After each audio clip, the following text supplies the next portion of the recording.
November 8, 1942. Imperial Japanese Navy Headquarters, Tokyo. Commander Takeo Yoshimura set down the intelligence report and did something unthinkable for an officer of his rank. He laughed. Not a polite chuckle behind closed doors, but genuine, unrestrained laughter that echoed through the operations room. The report detailed a new American torpedo, and its specifications read like a joke. Construction material, laminated wood. Warhead weight, 650 pounds, barely half that of a standard Type 93. Maximum depth, 50 feet, useless against deep-running submarines. Propulsion, electric motor with limited range. His subordinates joined the laughter, passing the report between them like a comedy script. Lieutenant Fumio Nakamura, a torpedo specialist who had helped design Japan's devastating long lance, couldn't contain himself. "Wood," he said, shaking his head. "The Americans are building torpedoes from wood. Next, they will send paper airplanes to bomb our carriers." The room erupted again. These men had good reason for their confidence. They commanded the most feared torpedo in naval history, the Type 93 Long Lance, a weapon so advanced it seemed to come from a future war. Oxygen-fueled instead of compressed air, leaving no telltale wake. 24-inch diameter, carrying an 1,100-pound warhead, range of 40,000 yards at 36 knots, or 20,000 yards at 48 knots. It could cross 20 miles of ocean and still have enough power to split a battleship in half. American torpedoes, by contrast, had become a fleet-wide joke. The Mark 14, standard issue for U.S. submarines, failed so consistently that submarine commanders filed formal complaints. Magnetic exploders that detonated prematurely or not at all. Depth-keeping mechanisms that ran 10 feet deeper than set. Contact exploders so poorly designed they shattered on impact without triggering. American submarine captains in 1942 faced Japanese warships with weapons that might as well have been training dummies. Now intelligence reported the Americans were building torpedoes from wood, as if their existing failures weren't embarrassing enough. Before we jump back in, tell us where you're tuning in from, and if this story touches you, make sure you're subscribed because tomorrow I've saved something extra special for you. But Commander Yoshimura made a fatal error that day in Tokyo. He evaluated the weapon based on what it could do to Japanese warships, never considering what it might do to Japanese cities. He assessed its capability against armored steel, never imagining its purpose against wooden buildings. He measured it by the standards of naval warfare, never comprehending that America was preparing for a different kind of war entirely.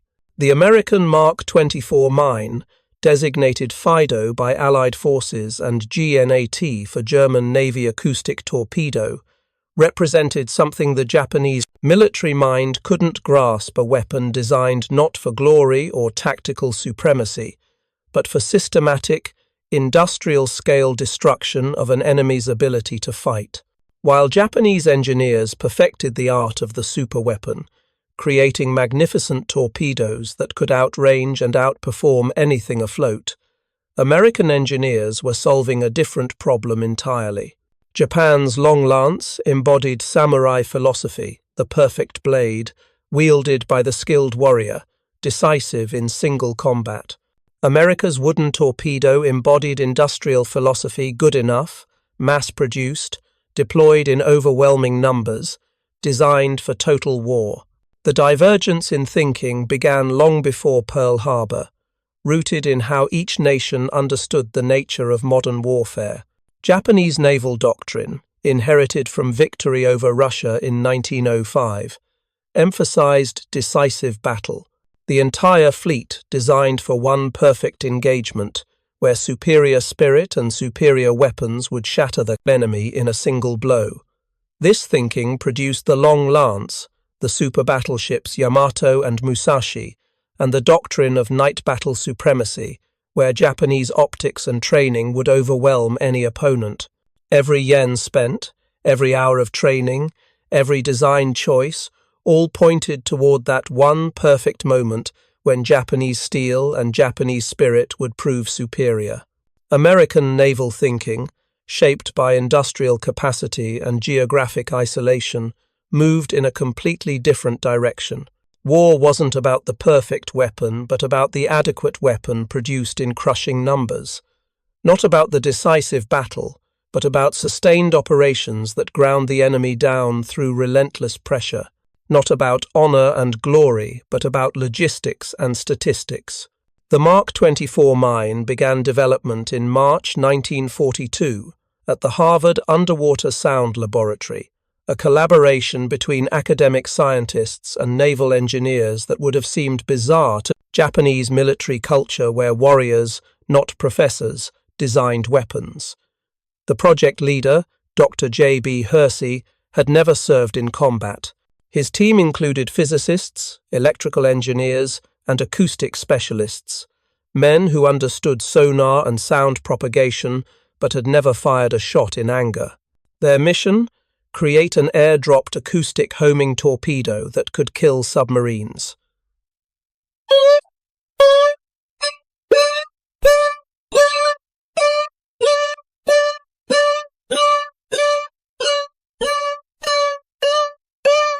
The specifications seemed modest compared to the Long Lance's magnificence.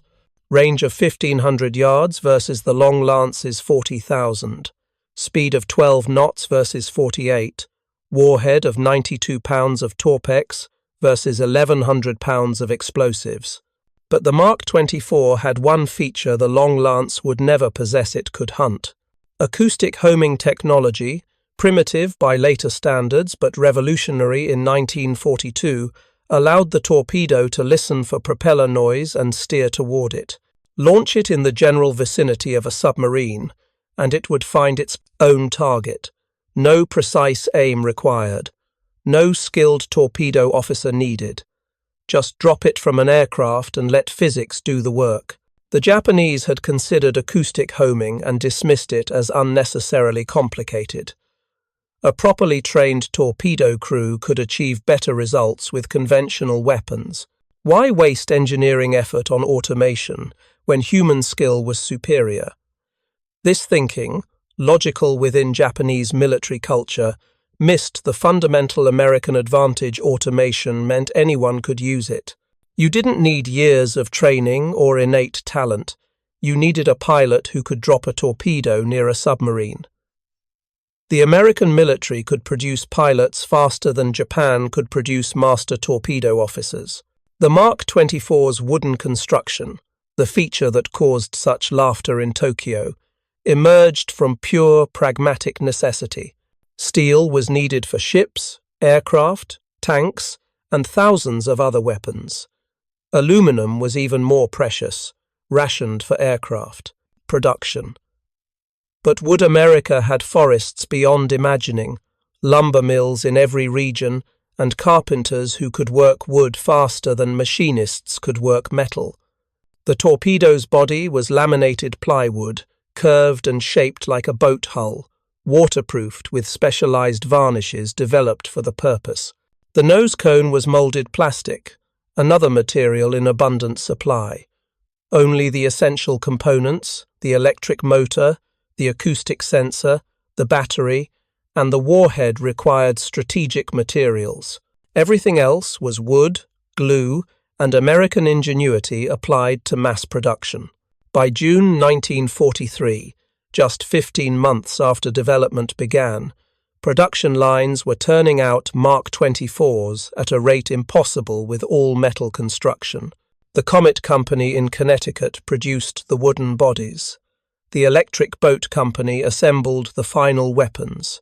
Cost per unit was a fraction of a conventional torpedo, and production numbers climbed into the thousands. Japanese intelligence, monitoring American industrial activity through neutral countries and submarine reconnaissance, noted the wooden torpedo production, but completely misunderstood its significance.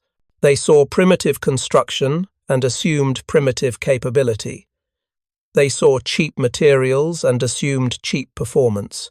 They never imagined that cheap and adequate, produced in massive numbers, could overwhelm expensive and perfect, produced in limited quantities. Preparing and narrating this story took us a lot of time, so if you are enjoying it, subscribe to our channel. It means a lot to us. Now, back to the story. The first operational deployment came in May 1943 when US Navy patrol aircraft began carrying the Mark 24 for anti-submarine warfare in the Atlantic. German U-boats, the primary target, had no defense against acoustic homing. Standard evasion tactics, crash diving, hard turns, speed changes, all required propeller noise that the torpedo could track. The only effective defense was to shut down all machinery and drift silently. But a drifting submarine was helpless, unable to attack or escape. Within months, German submarine commanders were reporting a new weapon that seemed to chase them through evasive maneuvers. U-boat command initially dismissed these reports as combat stress or equipment malfunction. Torpedoes couldn't turn and chase. That was technically impossible. But loss rates climbed. Submarines that reported being pursued by strange torpedoes didn't return. The acoustic homing torpedo remained classified, its existence unknown to most Allied personnel. Aircrews were briefed under strict secrecy. They called them zombies because they seemed to chase submarines like the living dead pursuing victims. Even the name Fido was deliberately obscure, revealing nothing about the weapon's nature.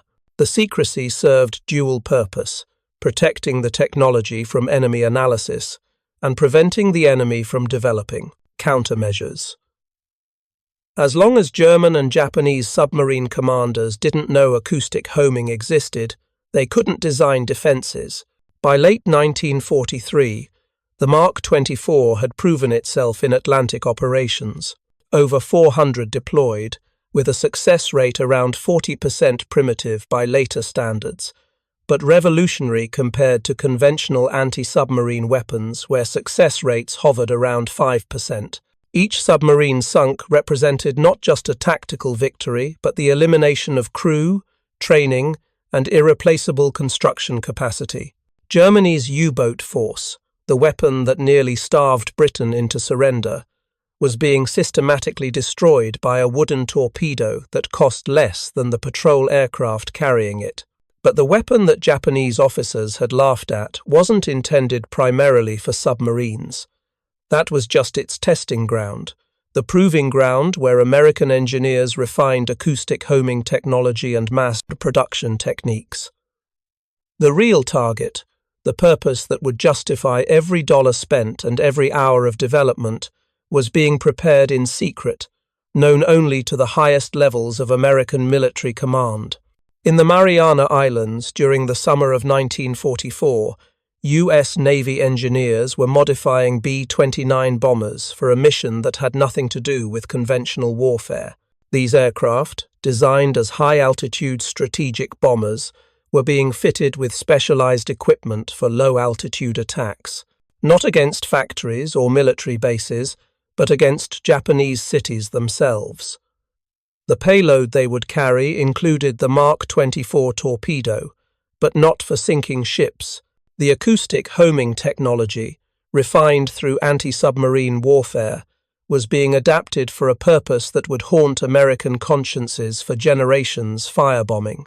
Japanese urban planning, designed over centuries for a wet climate and earthquake resistance, relied heavily on wood. Construction. Tokyo, Osaka, Nagoya, and every major city consisted primarily of wooden buildings with paper screens, separated by narrow streets that were firebreaks in name only. American intelligence had mapped these cities in detail, noting construction methods, street widths, water supply systems, and fire department capabilities. They understood what Japanese officers, focused on naval warfare and battlefield glory, never considered that Japan's cities were fundamentally vulnerable to fire in ways no American or European city could match. The Mark 24's wooden construction, laughed at by Japanese naval officers as primitive, made it ideal for firebombing missions. Lightweight enough for aircraft to carry in large numbers, cheap enough to use by the thousands, aerodynamically stable for accurate drops from low altitude, and the acoustic sensors, designed to listen for submarine propellers, could be modified to respond to the sound of burning, the roar of flames, the crack of collapsing buildings, the rush of superheated air creating firestorms. This was the weapon Japanese intelligence had dismissed as a joke, not a super weapon to win decisive naval battles, but an adequate weapon to systematically burn Japan to ashes. Not engineered for glory but for genocide, though that word wouldn't be used officially. The Americans called it strategic bombing. The intent was to destroy Japan's ability to manufacture weapons by destroying the cottage industries that supplied components to major factories. Japanese military production wasn't centralized in massive factories like American industry. It was distributed across thousands of small workshops, family businesses, and home operations that produced everything from uniform buttons to aircraft parts. You couldn't bomb these targets individually, there were too many, too dispersed, too small. But you could burn entire neighborhoods, knowing that somewhere in those flames, workshop machinery and skilled workers were being destroyed. This was industrialized warfare taken to its logical extreme, not army against army, not even factory against factory, but system against system, with civilian population centers as the battlefield. Japanese military philosophy had no framework for understanding this kind of war. Bushido code addressed honor in combat, proper treatment of prisoners, ritual suicide before surrender, glorious death in battle. It had nothing to say about enemies who attacked not soldiers but the system that produced soldiers. Nothing about warfare designed not for victory in battle but for the elimination of the enemy's capacity to fight. By autumn 1944, production of Mark 24s had reached industrial scale that dwarfed Japanese torpedo production. American factories were producing thousands of wooden torpedoes monthly, more in a single month than Japan's total long-lance production for the entire year. They were being stockpiled in Pacific bases, waiting for orders that would send them against targets Japanese officers never imagined when they laughed at intelligence reports of wooden torpedoes. The strategic situation was deteriorating rapidly for Japan, though official statements maintained confidence in ultimate victory. The combined fleet, shattered at Midway in June 1942, had suffered additional catastrophic losses at Philippine Sea in June 1944. The battle American pilots called the Great Marianas Turkey Shoot. Japanese carrier aviation, the force that struck Pearl Harbor, no longer existed as an effective fighting force. American submarines, finally equipped with working torpedoes after the Mark 14's problems were corrected, were systematically destroying Japanese merchant shipping. By late 1944, Japanese imports of oil, rubber, metals, and food had fallen to 25% of pre-war levels. The economy was contracting, rationing was severe, industrial production was declining not from bombing that would come later, but from simple lack of raw materials. The American submarine blockade, using conventional torpedoes once they finally worked properly, was strangling Japan economically. Yet Japanese military leadership maintained optimism based on historical memory and cultural belief. They had defeated China, defeated Russia, defeated Western powers throughout Asia. American forces, though numerous, would surely break when faced with determined resistance. The planned defense of the home islands would inflict casualties so severe that America would negotiate peace rather than accept the cost of invasion. This calculation assumed America would fight a conventional war landing beaches defended by entrenched forces, urban combat street by street, battle for every city and every island. Japanese planners prepared massive defenses, trained civilians in bamboo spear tactics, and positioned remaining aircraft for kamikaze strikes against invasion fleets. They prepared for Armageddon, but of a specific kind: soldiers against soldiers, ships against ships, the kind of warfare where Japanese spirit and willingness to die could compensate for industrial inferiority. What they couldn't prepare for, given their military philosophy, was an enemy who would simply burn their cities without landing a single soldier, an enemy who would treat urban areas not as objectives to capture, but as targets to destroy, an enemy who saw Japanese civilians not as people to be governed after conquest, but as industrial workers to be eliminated from the production system. The Mark 24, that wooden torpedo dismissed with laughter, was about to become the instrument of this strategy. Combined with other incendiary weapons, napalm, magnesium bombs, phosphorus markers, it would turn Japanese cities into funeral pyres on a scale that matched any battlefield in history. And the men who laughed in Tokyo in November 1942 would learn, too late, that they had fundamentally misunderstood the nature of American warfare. They thought they were fighting an enemy who wanted to defeat Japan. They never understood they were fighting an enemy who wanted to eliminate Japan's ability to make war, regardless of the human cost. Commander Yoshimura's laughter would echo in history as the sound of confident ignorance, the moment when Japanese military intelligence dismissed the weapon that would help destroy their cities. He evaluated it as a naval officer, measuring it against the Long Lance's perfection, never imagining that perfect weapons designed for glory would lose to adequate weapons designed for annihilation. The wooden torpedo, primitive by Japanese standards, represented something they couldn't comprehend: American industrial warfare applied without restraint, where the goal wasn't battlefield victory but systematic destruction of the enemy's capacity to fight. And Japan, with its wooden cities and distributed industrial system, was more vulnerable to this approach than any nation in history. The transformation of American strategic thinking happened not in a single moment of clarity, but through months of grinding analysis in basement offices at the Pentagon during the winter of 1943 to 1944. Major General Curtis LeMay, assigned to command 21st Bomber Command in the Marianas, studied reconnaissance photographs with growing frustration. High-altitude precision bombing, the strategy that worked in Europe against concentrated industrial targets, was failing catastrophically against Japan. B-29s flying at 30,000 feet couldn't hit specific factories through the cloud cover that blanketed Japan for months each year. The jet stream winds at high altitude, completely absent over Europe, pushed bombs miles off target. Crews reported accurate bomb runs.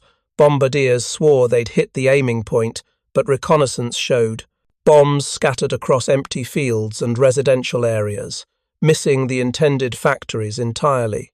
The failure rate exceeded 70%. Millions of dollars in bombs, thousands of hours of crew time, irreplaceable fuel and aircraft, all wasted because weather and wind made precision impossible.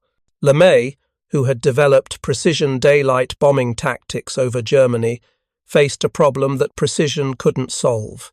You cannot precisely bomb what you cannot see, and you cannot see through clouds and jet stream turbulence at 6 miles altitude.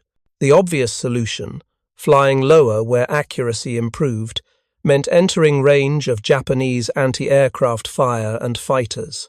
American doctrine emphasized crew survival. Every man represented hundreds of training hours and thousands of dollars in investment. Trading bombers and crews for marginal improvements in accuracy seemed wasteful, possibly criminal. But LeMay understood something his superiors in Washington still debated: precision. Bombing assumed you needed to hit specific targets. It assumed industrial production happened in identifiable factories that you could locate on maps and strike with high explosives. It assumed the enemy's manufacturing system resembled your own, concentrated and centralized. Japan's system was fundamentally different, and attacking it with European tactics was like trying to kill an octopus by shooting its arms while it grew new ones. The intelligence reports that crossed LeMay's desk through January and February 1945 painted a picture of Japanese manufacturing that contradicted everything American planners expected. Aircraft components weren't produced in massive factories visible from reconnaissance aircraft. They were manufactured in thousands of small workshops distributed throughout residential neighborhoods. A camera lens might be ground in a shop behind a grocery. Ball bearings came from a facility disguised as a sake brewery. Electrical components were assembled in buildings indistinguishable from ordinary homes. This distributed system evolved over decades of earthquake risk that made concentrated factories dangerous, proved almost immune to precision bombing. You could destroy the final assembly plant where aircraft came together, but the components would still be manufactured in thousands of locations impossible to target individually. The system would repair itself, routing components to different assembly locations, resuming production within weeks. American intelligence estimated that 40% of Japanese military production happened in facilities too small or too dispersed to target with conventional strategic bombing. That percentage represented the difference between crippling Japan's war machine and merely inconveniencing it. Major Harold Riegelman, assigned to analyze Japanese urban structure, presented findings that changed the entire strategic approach. His report, classified and disturbing in its implications, noted that Japanese cities were fundamentally different from Western cities in ways that made them uniquely vulnerable to fire. Construction was predominantly wood frame with paper screens. Street widths averaged 12 to 15 feet in residential areas, too narrow for effective firefighting. Water systems relied on limited pressure that would fail if multiple fires started simultaneously. Fire departments, already understaffed due to military conscription, had equipment designed for individual building fires, not area conflagrations. Most significantly, the culture of earthquake resistance meant buildings were designed to flex and survive shaking, which required lightweight construction that happened to be highly flammable. Riegelman's report included a section that read like a blueprint for massacre, though it was couched in clinical language about target vulnerability and weapon effectiveness. If you started enough fires simultaneously across a residential area, Japanese firefighting capability would be overwhelmed instantly.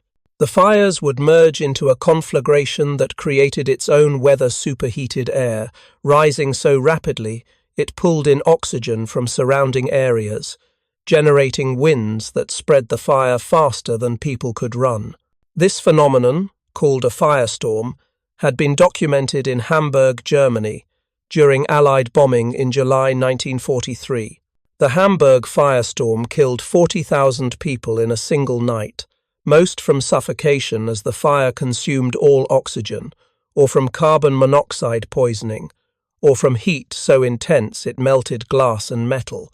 Riegelman's analysis suggested Japanese cities, with their wood construction and narrow streets, were even more vulnerable to firestorms than Hamburg had been. The report landed on LeMay's desk with a recommendation that made his decision both simple and terrible: abandon precision bombing, adopt area incendiary attacks, target residential districts where cottage industry operated, accept that civilian casualties would be massive and intentional.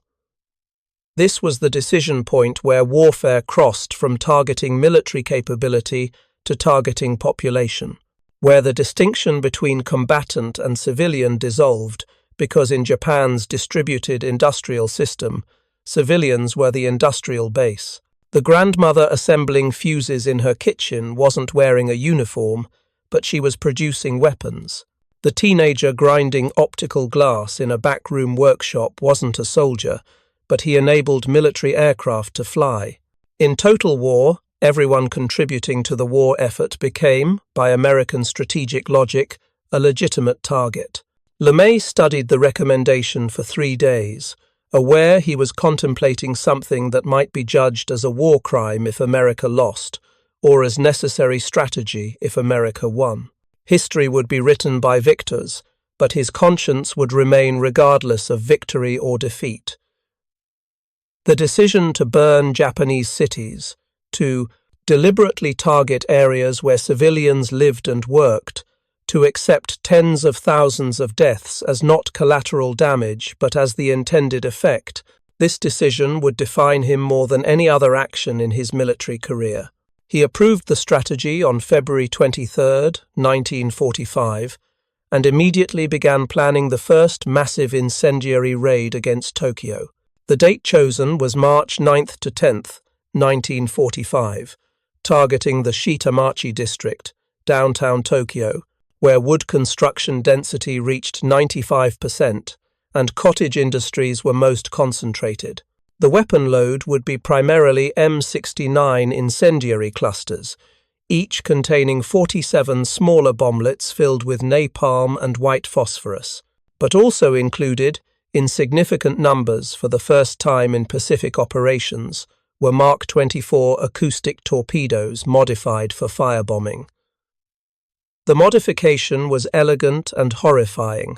The acoustic sensor, designed to listen for submarine propellers, was recalibrated to respond to the sound signature of fires, the roar of rushing flames, the crack and crash of collapsing buildings, the explosive whoosh of superheated air. Drop them across a neighborhood starting to burn, and they would guide themselves toward the loudest fires, intensifying the conflagration. Regular incendiaries started fires randomly. Acoustic incendiaries concentrated in areas already burning, ensuring that small fires merged into unstoppable infernos. This was the wooden torpedo's true purpose, the reason it had been developed with such urgency, the mission that Japanese intelligence never imagined when they laughed at reports of American torpedoes made from plywood. Not to sink warships, but to guide themselves into burning neighborhoods and add napalm to flames, already consuming everything. The crews briefed for the Tokyo raid received instructions that violated every principle of strategic bombing doctrine they'd been taught. Fly at 5,000 feet, not 30,000. Strip defensive armament to save weight for more bombs. Attack at night when fighters couldn't intercept easily.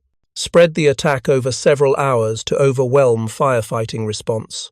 Use Pathfinder aircraft to mark the target area, then saturate it with incendiaries until nothing remained.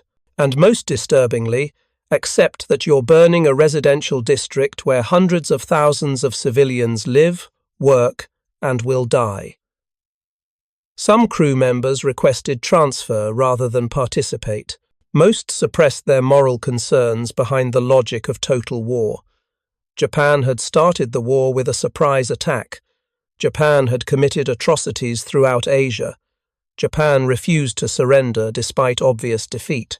If burning Tokyo shortened the war by even a day, it saved American lives that would be lost in continued combat.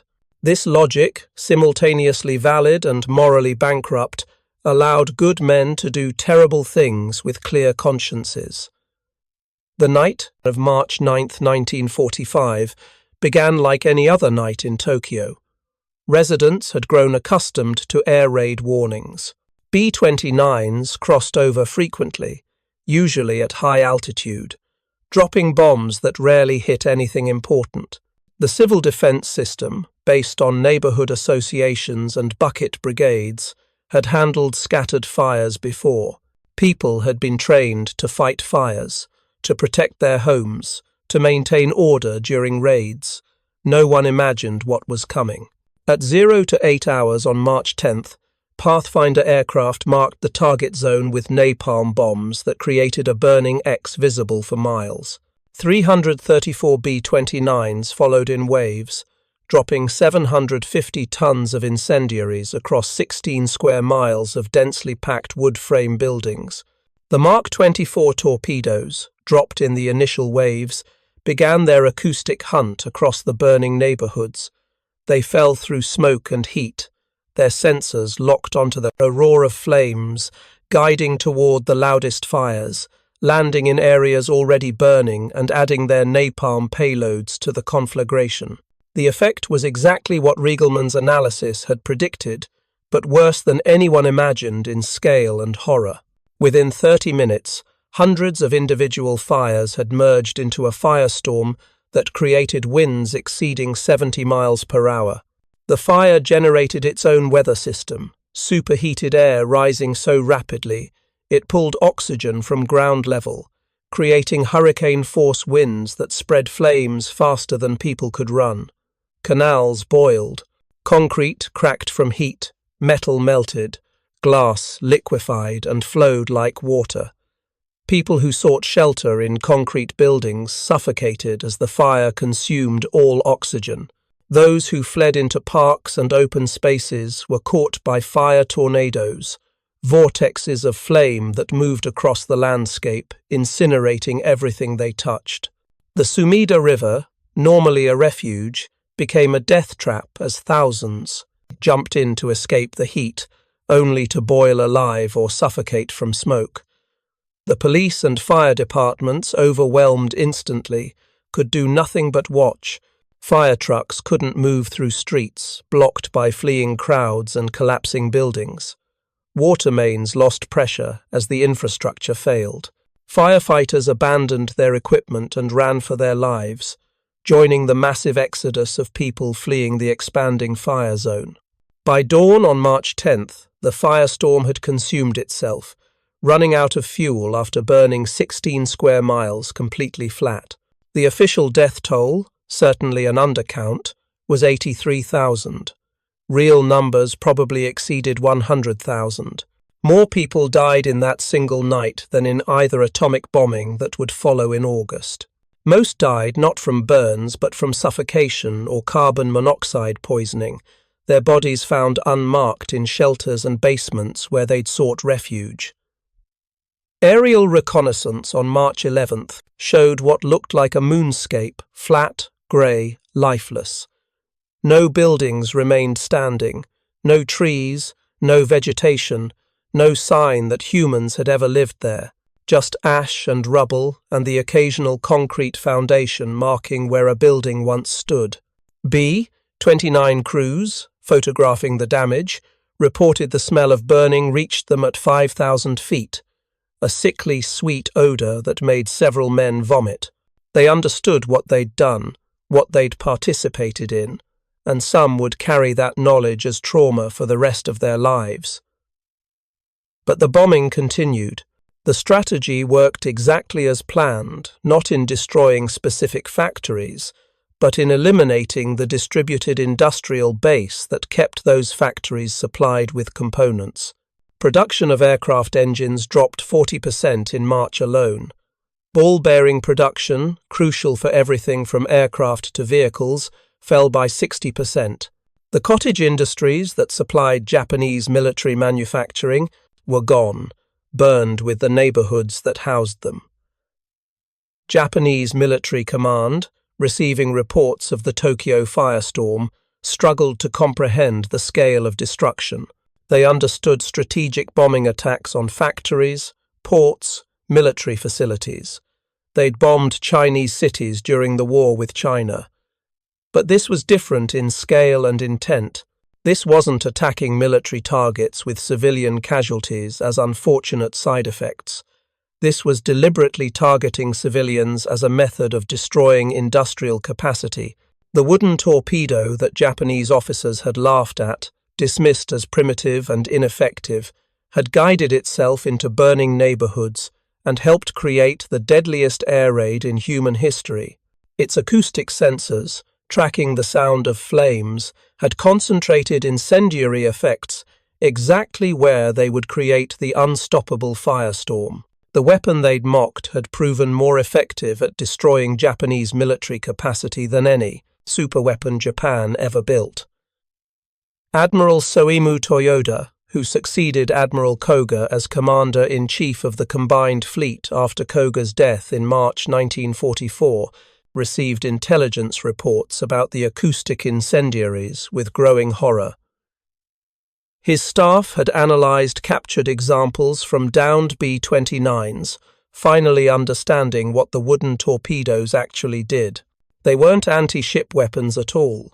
They were guidance systems for creating firestorms, and Japan had no defense. You couldn't intercept B-29s flying at night at 5,000 feet, with fighters that had limited night capability and were running on diluted fuel. You couldn't shoot them down with anti-aircraft guns that lacked fire control radar and ammunition. You couldn't evacuate cities. Where would millions of people go? You couldn't fireproof buildings that were already built from wood. You couldn't redesign the urban infrastructure of centuries in the months remaining before American forces controlled enough bases to burn every Japanese city systematically. The only defense would have been to surrender, to accept defeat before the burning began. But Japanese military culture, built on concepts of honor and death before dishonor, couldn't accept surrender while the military still existed. Bushido demanded fighting to the last man. Military law made surrender a crime punishable by death. Propaganda had convinced the population that Americans would massacre everyone, that death fighting was preferable to the horrors of occupation. So the burning continued, city after city, following the pattern established at Tokyo. Nagoya on March 11th, destroying 3 square miles of the city. Osaka on March 13th, burning 8 square miles. Kobe on March 16th, destroying 3 square miles. Each raid followed the same pattern: pathfinders marking the zone, waves of B-29s dropping incendiaries, acoustic torpedoes guiding themselves toward the loudest fires, firestorms consuming entire neighborhoods. Civilian deaths mounted into hundreds of thousands. Industrial production collapsed. By April 1945, Japanese aircraft production had fallen to 30% of January levels, not from bombing factories, but from eliminating the cottage industries that supplied those factories with components. The distributed industrial system that made Japan immune to precision bombing made it fatally vulnerable to area incendiary attack. You couldn't protect thousands of small workshops. You could only watch them burn with the neighborhoods that hid them. The psychological impact on Japanese military leadership was profound and paralyzing. They'd prepared for decisive battle, for glorious last stands, for victory through spirit and sacrifice. They'd built superweapons and trained special attack forces and prepared elaborate defenses. All of it was irrelevant against an enemy who simply burned cities from the air, who treated urban areas as targets to destroy rather than objectives to capture, who saw Japanese civilians not as people, but as industrial capacity to eliminate. The wooden torpedo, that object of laughter in November 1942, had become the symbol of everything Japanese military planning had failed to anticipate. Not a weapon to win battles, but a tool to destroy Japan's ability to fight. Not engineered for glory, but for systematic annihilation. Not deployed by warriors seeking honor, but by industrial workers in American factories, turning out thousands of units monthly with the casual efficiency of making automobiles. Commander Yoshimura, who had laughed so confidently that day in Tokyo, died in the March 10th firestorm, caught in the Shitamachi district while inspecting naval facilities. His body was never found, consumed in flames that reached temperatures exceeding 1800 degrees. The intelligence report he'd mocked, predicting wooden American torpedoes, sat in Navy archives where it would be discovered by occupation forces, as evidence of how completely Japan had misunderstood the nature of American warfare. The laughter that echoed through the operations room that November day had died in flames that March night, proving that superiority in warfare comes not from perfect weapons or warrior spirit, but from understanding what kind of war you're fighting and building adequate weapons to fight it successfully. The spring of 1945 brought a grim realization to Japanese military leadership that no amount of propaganda could disguise. The war was not merely being lost, Japan was being systematically erased as an industrial nation. By late April, 66 cities had been targeted for incendiary raids. Production statistics told a story of collapse more dramatic than any battlefield defeat. Aircraft manufacturing had fallen to 18% of January capacity. Steel production dropped 45%. Coal mining, already hampered by lack of equipment and labor, declined to 30% of wartime peak. The transportation network, attacked relentlessly by B-29s mining harbors and bombing rail yards, was fragmenting into isolated regions unable to share resources.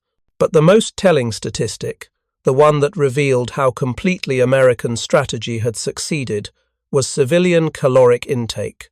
By May 1945, average daily calories for urban Japanese had fallen below 1,500, starvation level for adults performing physical labor. The cottage industries that had sustained military production required workers, and workers required food. The firebombing campaign hadn't just destroyed workshops and machinery, it had disrupted the entire food distribution system, burned warehouses and markets, killed farmers and transporters, shattered the infrastructure that fed the industrial workforce. Japan was starving, and a starving nation cannot manufacture weapons regardless of how much raw material or machinery remains. Lieutenant General Torashiro Kawabe, Deputy Chief of the Army General Staff and one of the few senior officers willing to speak honestly about Japan's situation, prepared a classified assessment in early May that read like an obituary for the nation. His report, discovered in post-war archives, stated with brutal clarity what most officers refused to acknowledge. Current situation assessment indicates total collapse of industrial capacity within 90 to 120 days. Firebombing campaign has eliminated distributed manufacturing base. Precision bombing of remaining centralized facilities will complete industrial destruction.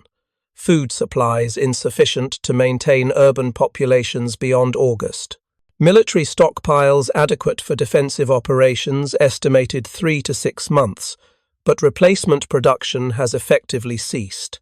Conclusion: continuation of hostilities beyond summer 1945 will result in mass starvation and complete loss of military capability.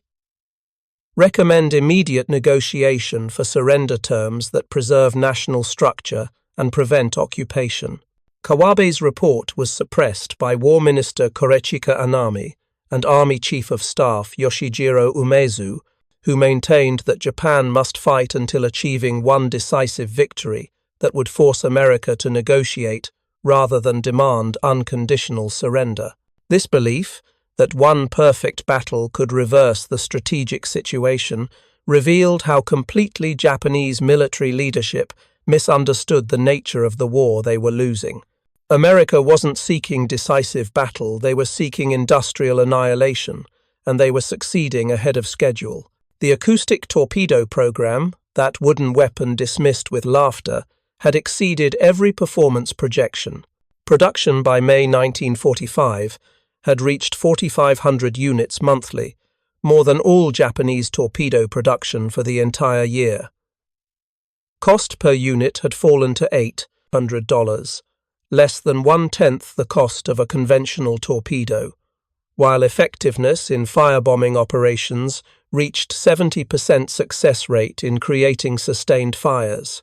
The weapons were being stockpiled for the planned invasion of Japan, where they would be used not just from B-29s but from carrier aircraft, artillery shells, and even ground forces. American planning for Operation Downfall, the invasion of Japan scheduled to begin November 1st, 1945, included provisions for using acoustic incendiaries to clear defensive positions by burning everything in invasion zones. The Japanese defenders preparing beach fortifications and urban strongpoints would face not just naval bombardment and air attack, but systematic burning of every defensive position before American troops landed. This was warfare stripped of any pretense of honor or glory. Pure industrial violence applied with mathematical precision to eliminate resistance. Japanese military preparations for defending the home islands, code-named Operation Ketsugo, anticipated conventional invasion and prepared accordingly. Fortifications bristled along likely landing beaches. Kamikaze aircraft, preserved despite fuel shortages, waited to strike invasion fleets. Civilian militia, trained with bamboo spears and improvised explosives. Every man, woman, and child was expected to resist to death, turning Japan into a fortress where American forces would bleed for every yard of ground. This defensive strategy assumed America would fight that kind of war, would accept the casualties of urban combat and contested landings, would commit ground forces to battles where Japanese determination could inflict terrible costs. What Japanese planners never considered was that America might simply burn everything before landing, that acoustic incendiaries would turn defensive positions into crematoriums, that the wooden torpedoes dismissed in 1942 would guide themselves into a GTEP, Japanese fortifications, and reduce the invasion to landing on scorched earth where nothing and no one remained to resist. The firebombing campaign entered its final phase in June and July 1945, with raids targeting smaller cities previously considered too minor to attack. Toyama, Fukui, Hitachi, Choshi, Oita, Tokushima, cities of 50,000 to 200,000 population. Regional manufacturing centers, transportation hubs, anything contributing to Japanese war effort. The bombing was systematic and thorough, working through a target list that would eventually include every Japanese city except Kyoto, spared due to cultural significance, and Hiroshima, Kokura, Niigata, and Nagasaki, reserved for atomic bombing. The acoustic torpedoes proved especially effective in these smaller cities, where fire departments were even less equipped than Tokyo's. A single raid could destroy 60 to 70% of a small city's developed area, eliminating it as an industrial or transportation center. By late July, Japan's urban infrastructure existed only as isolated pockets surrounded by ash and rubble. The psychological impact on Japanese civilians, finally understanding that American strategy involved burning every city systematically, manifested in widespread despair that military police struggled to control. Reports from the Kempeitai, military police, documented increasing defeatism among civilians who saw no possibility of survival. Families were sending children to rural areas, abandoning homes to seek refuge in countryside villages, openly discussing surrender in terms that 6 months earlier would have resulted in arrest for sedition. The military government's propaganda, insisting that spirit and determination would achieve victory, rang hollow to people watching their cities burn one by one, while military forces seemed powerless to prevent it. Admiral Mitsumasa Yonai, Navy Minister and one of the few cabinet members advocating surrender, used the firebombing campaign as argument for ending the war. His diary entries from July 1945, published posthumously, reveal his thinking with painful clarity. Yonai wrote on July 20th, "The wooden torpedo we dismissed has accomplished what their battleships could not complete: destruction of our capacity to resist. Our cities burn. Our people starve. Our industry ceases. We have no defense against area incendiary attack. Continuing this war achieves nothing but additional suffering. Honor demands we protect our people, not sacrifice them for symbolic resistance." His arguments, supported by some civilian officials, crashed against the absolute refusal of War Minister Anami and the Army High Command to accept surrender before achieving one victory, one moment where Japanese arms proved superior, one battle to redeem the defeats and justify the sacrifices. This insistence on victory before negotiation, this inability to accept that the war was already lost beyond any possibility of redemption, condemned Japan to 2 more atomic bombings and Soviet invasion before surrender became inevitable. The wooden torpedo's role in bringing Japan to surrender is often overlooked in histories that focus on atomic weapons as the decisive factor. But the firebombing campaign, enabled significantly by acoustic incendiary technology, had already destroyed Japan as a functioning industrial nation before the first atomic bomb fell. Hiroshima on August 6th and Nagasaki on August 9th demonstrated a new weapon of terrifying power. But they didn't fundamentally change the strategic situation. Japan was already defeated, already incapable of continued resistance, already facing starvation and industrial collapse. What the atomic bombs provided was a face-saving reason for military leadership to surrender. Instead of admitting defeat by conventional weapons, by the systematic burning enabled by wooden torpedoes, they could claim defeat by a revolutionary weapon, against which no defense existed, against which no shame attached to surrender. Emperor Hirohito's surrender announcement on August 15, 1945, cited the atomic bombs, but the reality was more complex. Japan surrendered because continued resistance was impossible, because the distributed industrial system had been destroyed, because the cottage industries were ash, because the urban population was starving, because wooden American torpedoes had proven more effective at destroying Japanese military capacity than any superweapon Japan ever built. The post-war accounting of the firebombing campaign's effectiveness revealed statistics that vindicated LeMay's terrible decision to abandon precision bombing for area incendiary attacks.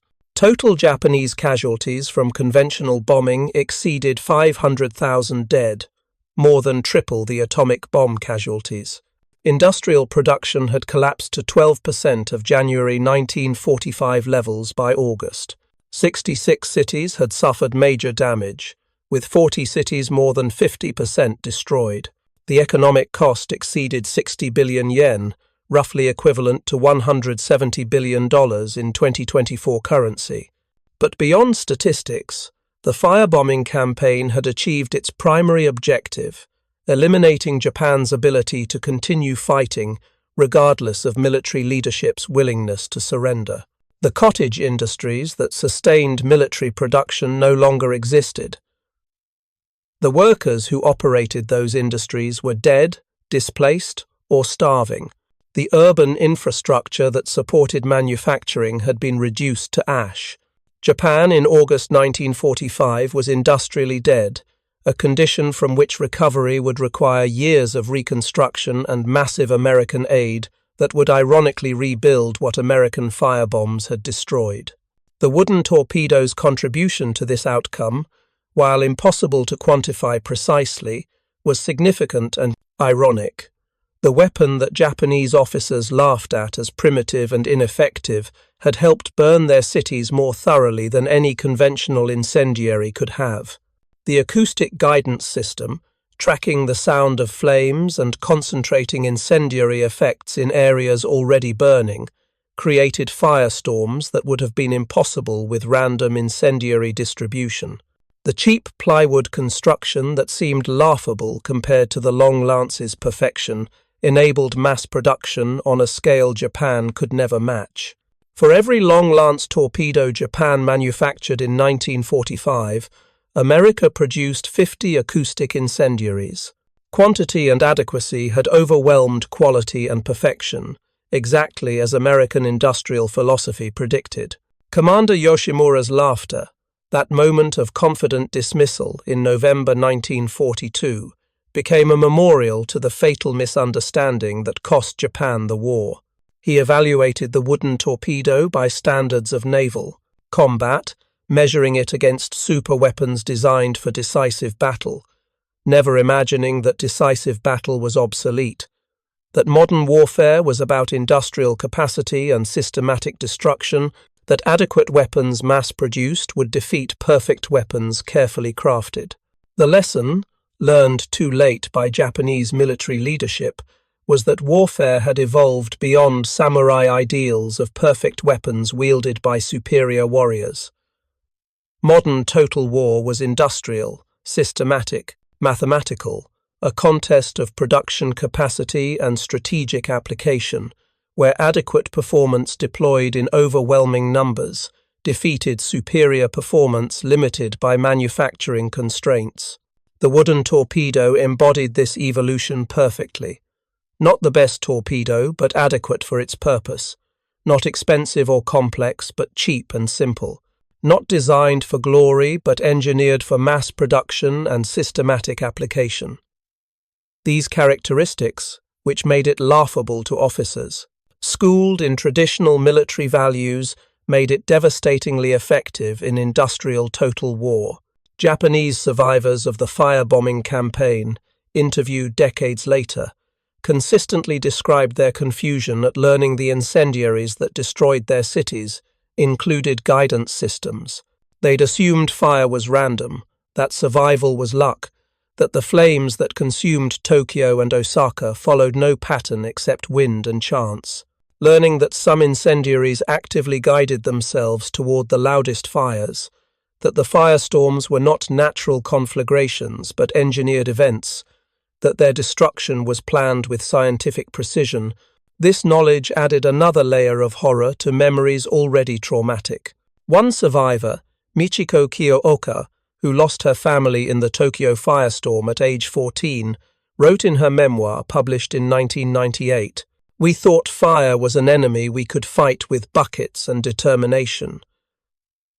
We didn't understand we were facing industrial warfare, that American engineers had designed weapons specifically to burn wooden Japanese cities, that our deaths were calculated and planned."